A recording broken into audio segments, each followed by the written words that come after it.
Hello friends, welcome to Technique. This is Nirmal here, and in this video we're going to do a camera comparison of two Honor devices, the Honor 7X with the Honor 6X. So the Honor 6X was a really good device from last year, and the 7X is the successor of this device. So in this video we'll do a camera comparison and see how good or how improved the 7X is in terms of the 6X. So both these devices come with a dual camera setup. We have a 16 and a 2 megapixel camera combination on the 7X, while it's a 12 and 2 megapixel camera combination on the 6X. Now on the front panel we have 8 megapixel shooter on both the phones. So without any further delay, let's get started with the camera comparison to see how improved the 7X is when compared to the 6X.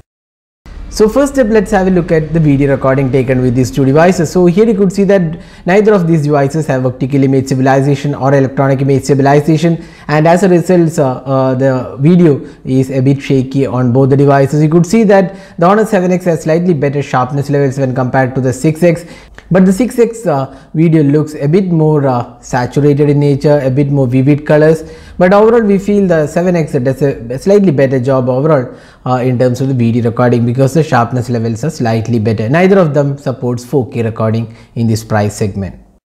Now next step, let's have a look at the daylight captures taken with these devices. So when we started off the comparison, we felt that the 7X would be a drastic change over the 6X, but going through the camera samples, it's very difficult to say which is 7X and which is 6X.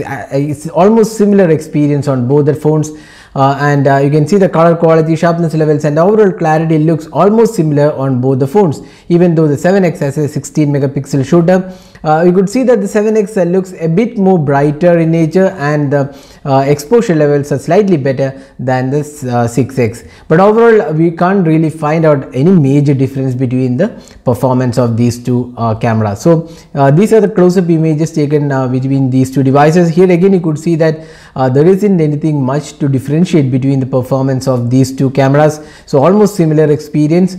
So 7X and 6X are really good camera smartphones in the sub 15K price segment, and that is reflected in the quality of these devices. So additionally, the 7X has the portrait mode, which is not available on the 6X, but you get a wide aperture mode on both the phones. Now these are the low light samples taken with these two devices. Here again almost similar experience, although we feel the sharpness is slightly better on the 7X. That's a new device when compared to the 6X, but overall both these devices have almost similar experience in terms of the low light performance as well. Now next step, let's talk about the selfies. So this is one area where we feel the 7X has an edge, because the 6X looked a bit more over sharpened selfies, but here we could see that 7X there is a better job, and also there is bokeh mode in the 7X, which is not very accurate but does a really good job when compared to the 6X. So that was the camera comparison of the 7X with the 6X. So there isn't anything much to differentiate between the camera performance of these two phones. Both are really good, and if you want a slightly better selfie performance, that's where the 7X performs better. And the rear camera performance of both these devices are almost similar, no major change, even though the sensor is different on the 7X. So that was a detailed camera comparison of the 6X and the 7X. Hope you enjoyed watching this video. Do hit that like button and also hit the red subscribe button for more videos. Thanks for watching. Hope to see you in our next video. Have a great day.